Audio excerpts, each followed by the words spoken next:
Vivencias.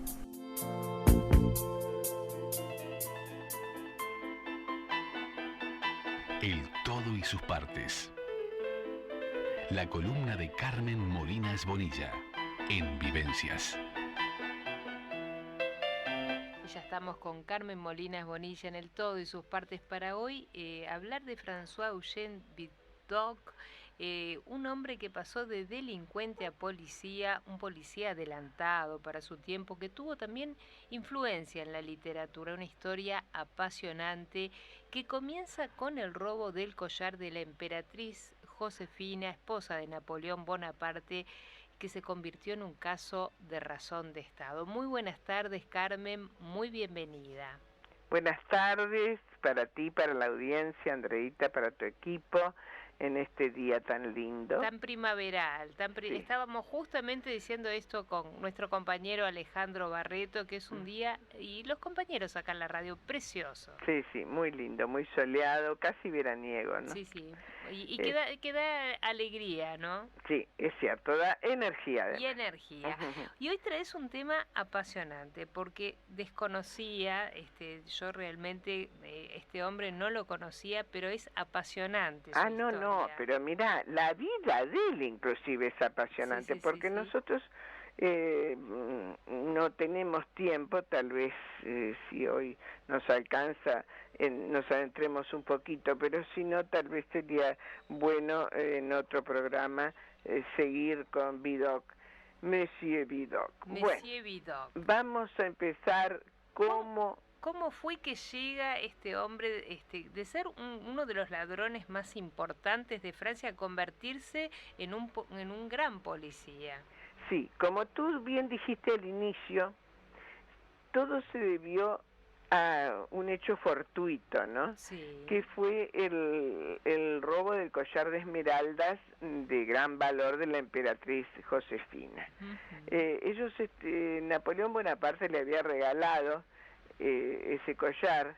Estaban viviendo un momento muy especial, muy duro, porque no habían logrado tener hijos y él necesitaba un heredero para el imperio napoleónico, y entonces ella ya sabía que era fértil, porque ella había tenido otro matrimonio anterior y había tenido 2 hijos.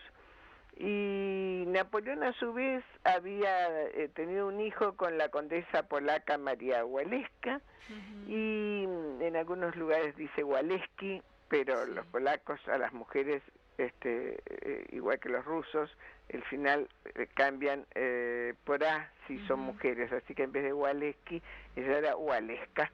Claro. Bueno, ellos sabían que eran fértiles cada uno por su lado, pero evidentemente no eran compatibles, y no había forma de que ella quedara embarazada. A pesar de que había un gran amor entre ellos, Napoleón decidió divorciarse por razones de Estado. Claro. El hecho es que ellos siguieron queriéndose mucho y tenían una muy buena relación. De manera que cuando ella encuentra que le robaron el collar, se queja ante Napoleón. Claro. Y por supuesto que Napoleón monta en cólera, porque además, bueno, no le costaba mucho tampoco montar en cólera. Bueno, pero convengamos que era un robo muy importante, pues ese collar era muy valioso. Era muy valioso y además era una bofetada al emperador. También. Imagínate que habían logrado evadir su seguridad, la seguridad de la emperatriz, y haber robado ese collar ya era una cuestión de Estado. Claro. Bueno, el hecho es que el emperador se asombró tanto de que le pudieran robar algo a la emperatriz y un regalo que le había hecho, que le tenía tanto aprecio y que tenía tanto valor, que se enfureció y llamó al propio ministro de policía, que en esa época era el todopoderoso Joseph Fouché. Bueno, le ordenó que recuperara ese collar de esmeralda, costara lo que costara. Claro. Y bueno, el problema era que la policía de Fouché no era una policía verdaderamente entrenada para ir contra los delincuentes, sino que era una policía política. Había sido entrenada para otra cosa, para detectar y para aplastar cualquier tipo de conspiración que hubiera contra la seguridad del Estado, contra Napoleón. Entonces, para ellos la lucha contra el crimen común, contra el delito común, era algo secundario, a lo que no le daban mayor importancia. Eran épocas muy revueltas, ¿no? En la cual se le daba importancia realmente a la seguridad del Estado, como dijimos, a la política, una policía política. De manera que no sabían cómo investigar el mundo de la delincuencia, no tenían tampoco la formación necesaria, tampoco disponían de redes de confidentes en el bajo mundo, cosa común en la policía, aún en la actual. Entonces, como policía, realmente como policía que tratara de abatir la delincuencia, fallaban mucho. Pero ante ese pedido, que no era pedido una orden del emperador, buscó alguna manera de encontrar un método, algo que pudiera hacerle recuperar el collar. Y ahí se le ocurrió la brillante idea de buscar a un delincuente muy destacado, famoso, de esos, que además él tenía una larga historia, no solo de delincuencia, sino de escapes, y tenía relación con ese mundo al que la policía de alguna manera no tenía alcance. No, justamente, no tenía alcance, como bien dijiste. Y bueno, él apostó de una manera arriesgada, pero segura. Buscó al que consideraban el mejor delincuente. Y Eugène Vidocq buscaba también en ese momento, es como que se encontraron la oportunidad necesaria, buscaba esa oportunidad para probar su valía y para salir de ese ambiente en el que él se destacaba, pero que era un ambiente que cada 2 por 3 iba preso, ¿no? Entonces Fouché le explica todos los detalles de los que disponía sobre el robo, le explica la descripción, le describe el collar, y también le dice del interés del emperador, que era perentorio que lo encontrara. Entonces le ofrece una generosa recompensa también. Bueno, Vidocq inició esa investigación adoptando disfraces. Él estaba acostumbrado a disfrazarse, podríamos decir como esa película dice, El hombre de las 1000 caras. Ya era, en él era habitual, digamos. Era habitual, porque él se disfrazaba para robar, para estafar también. Bueno, comenzó su investigación disfrazado en tabernas, en tugurios, donde se reunían delincuentes, lugares que él conocía muy bien. Y no le costó mucho, rápidamente, tan rápidamente que 3 días después detuvo al ladrón y recuperó el collar de esmeraldas de la emperatriz Josefina. Bueno, te imaginas que en solo 3 días, lo que no había logrado la policía en una cantidad de días antes, en fin, Napoleón quedó maravillado por esa rapidez y esa eficacia de Fouché. Bueno, fue Fouché, a partir de ese momento, el primero de los nuevos investigadores de la historia de la criminalística.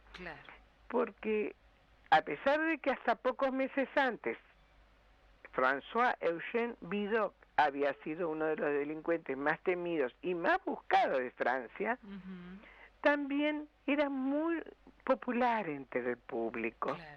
Porque era, no digamos una especie de Robin Hood, porque no era el que robaba para repartir, sino robaba para él. Pero era popular porque había conseguido fugarse de todo tipo de prisiones. Y en muchos casos usando esos disfraces de los que hablábamos. Así que no solo los disfraces los usaba para robar, sino también para escapar. Y capaz que esto fue lo que le dio a la policía también una forma de de salir de ese encorsetamiento, digamos, de los uniformes y empezar a... Justamente, porque es lógico, cuando llegaba la policía con un uniforme, con todo lo demás, ya el delincuente, si podía, escapaba, y si no, ya trataba de buscar alguna respuesta cuando lo interrogaran o lo que sea. Era muy distinto Vidocq. Vidocq empezó a disfrazarse, empezó a entrar a los tugurios, a las tabernas que él conocía muy bien, donde se reunía el bajo mundo, y ahí, en base a esos disfraces y en base a una técnica personal que él tenía, era un seductor, un gran seductor, no solo de mujeres, un seductor en general. Claro, como persona. Claro, a veces uno dice seductor, piensa enamora, no, era lo que llamamos un tipo entrador. Claro, sí, sí, sí. Y bueno, la cuestión es que con ese éxito, él dijo, bueno, acá puedo dejar esta carrera de delincuencia que cada vez me cansa más, que cada vez, eso mismo lo dice en unas memorias que él escribió, y que cada vez me obliga a escapar con más frecuencia. Y entonces le pidió a la policía a la que él había ayudado que lo llevaran ante el prefecto jefe de la policía de París. Claro. Este prefecto jefe, que era Louis Nicolas Dubois, estaba intrigado por esa petición tan extraña de este delincuente, pero accedió al encuentro. Y Vidocq le explicó, sin ningún preámbulo, que estaba cansado de huir, de vivir al margen de la ley, y que ya que había tenido éxito con lo de la emperatriz, con el collar de la emperatriz Josefina, él ya había demostrado ciertos méritos, entonces quería trabajar para la policía. Claro. Bueno, Dubois al principio dudó mucho, porque en general los delincuentes muchas veces optan por esos caminos para congraciarse con la policía y por lo general luego traicionan y siguen su carrera de robo, de estafas, de lo que sea. Así que por lo general era mentira. Así que lo observó detenidamente, bajó los ojos, hizo un gesto a los gendarmes como para que se lo llevara. Pero Vidocq era un hombre persistente, no se rindió. Entonces le ofreció que cuando estos dos gendarmes que lo estaban arrastrando prácticamente, que lo iban a llevar a prisión, inmovilizado con grilletes, él le ofrece que si logra escaparse en el trayecto y regresar, eso sería una prueba de su buena fe, de su buena voluntad, y que esperaba que frente a esto decidieran contratarlo como policía. Claro. Bueno, Dubois lo miró con una sonrisa irónica, aceptó eso como algo que no podía darse, pero 30 minutos después, ese Vidocq que había salido literalmente en volandas, tomado por los dos brazos, por los gendarmes, engrillado, aparece libre, tranquilo, orgulloso, en el despacho del prefecto Dubois. No solamente que aparece, para aparecer allí se tuvo que saltar toda la vigilancia y la protección que tenía, porque el escritorio estaba dentro de un edificio de la policía, que estaba muy resguardado. Entonces, bueno, fue tal la sorpresa de Dubois que decidió realmente contratarlo. Entonces, este delincuente arrepentido comienza a colaborar con la policía como confidente, bueno, primero en el interior de la cárcel, porque tenía que cumplir con la cárcel, que ya los jueces cuando lo llevaban engrillado era porque lo habían juzgado. Pero ya estaba en la cárcel de otra manera, porque estaba como confidente de la policía, de lo que escuchaba ahí dentro de la prisión. Bueno, luego lo trasladaron a la prisión, a otra prisión, a la Force, primero era la Bicêtre, y gracias a sus informaciones se resolvieron unos cuantos casos e importantes delitos. Entonces, bueno, Vidocq, a partir de eso, logró una popularidad no solamente en el pueblo, que ya la tenía, en la delincuencia, que ya la tenía, sino también en la policía, que había logrado, sí, con recuperar el collar de la emperatriz, pero bueno, ahora se había extendido su popularidad de tal manera que John Henry, el máximo responsable de la segunda división de la prefectura de París, lo convirtió en su ayudante prácticamente, y Henry se convirtió a su vez en el principal protector de Vidocq. Bueno, resulta que hicieron que se fugara, pero fue una fuga armada en este caso, por la policía, pero dejó asombrados a los colegas del bajo mundo, ¿no? Claro. El objetivo era para que continuar trabajando como agente encubierto para la policía. Claro. Bueno, el hecho es que como agente encubierto tuvo un éxito absoluto. A veces, inclusive, formó parte de diversas bandas y dio algunos golpes determinados, especialmente en robos, para poder arrestar a sus colegas delincuentes. O sea que se hizo cómplice de ellos para poder arrestarlos. Claro. Y siempre cambiando de apariencia como el verdadero maestro de disfraz que era, ¿no?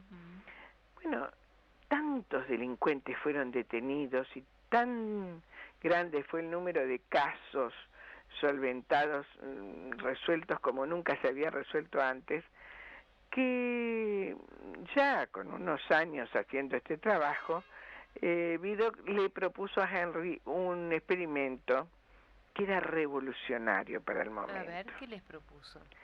Que era la creación de un grupo de policías vestidos de civil, ¿viste como acá les llamamos los de investigaciones, que andan de civil? Bueno, que pudieran actuar libremente por todo París.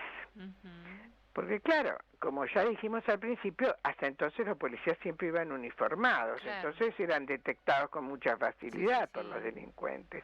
En algunos barrios era imposible acceder, no solo pasa acá cuando... Claro, pero es que eso hoy actualmente la policía encubierta es una de las formas que tienen de más fácil o de mejor acceso a la criminalidad, ¿no? Justamente, y se lo debemos a Vidocq, porque antiguamente no se hacía No era así, claro. Entonces, bueno, le dan el visto bueno y él crea la brigada de la Sûreté, tan famosa hasta el día de hoy, la brigada de seguridad.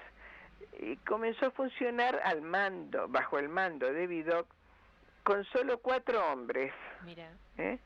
Bueno, de eso se fue multiplicando hasta que llegó a tener 100 hombres incluso. Increíble. Bueno, y allí en esa búsqueda de la perfección, porque se entusiasmó tanto con su nuevo rol, claro, que fue el iniciador de la criminalística. Mira. Ese conjunto de procedimientos que se aplican a la investigación y al estudio del crimen para poder encontrar pruebas, para poder combatir eficazmente el crimen. Bueno, también fue el primero en introducir estudios de balística, en hacer moldes de yeso. Fíjate que estamos hablando de fines del siglo XVIII y principios del XIX. Claro, empiezan a estudiar las escenas de los crímenes, cosa que antes no se hacía, ¿no? Exactamente. Empezó a buscar huellas, impresiones de zapatos, con esos moldes de yeso. Introdujo técnicas de vigilancia y seguimiento de los sospechosos, que antes se vigilaba, pero vigilar, como te digo, de uniforme es lo mismo que nada. Inventó además un tipo de papel y de tinta indeleble que hacía difícil la falsificación de los pagarés, de los cheques, eso era contra los estafadores. Diseñó un primitivo formulario para tomar las huellas digitales. Fíjate vos que en realidad el creador de todo el sistema de las huellas digitales es el argentino Bucetich. Sí, ¿no? es verdad. Bueno, pero él de alguna manera fue un pionero, entonces, por lo que estás diciendo. Exactamente, un pionero. No era con la precisión que logró el argentino, pero él más o menos un poco, de una forma un poco tosca, diríamos, diseñó ese formulario para tomar huellas digitales. Bueno, creó los ficheros policiales. Él fue el primero en elaborar un archivo de delincuentes, porque fíjate que por cada persona, y ojalá lo hicieran hoy, porque hoy creo que algunas cosas se saltan a la torera. Estoy hablando de atrevida, capaz que lo hacen, pero no sé. En ese archivo de delincuentes, que por supuesto que hoy existe naturalmente, con unos cuantos detalles, pero él ampliaba los detalles. Por cada persona detenida, él abría una tarjeta que incluía, además de la descripción física, que fue un antecedente de los luego llamados retratos hablados o identikit, los alias que utilizaban, las condenas que habían tenido.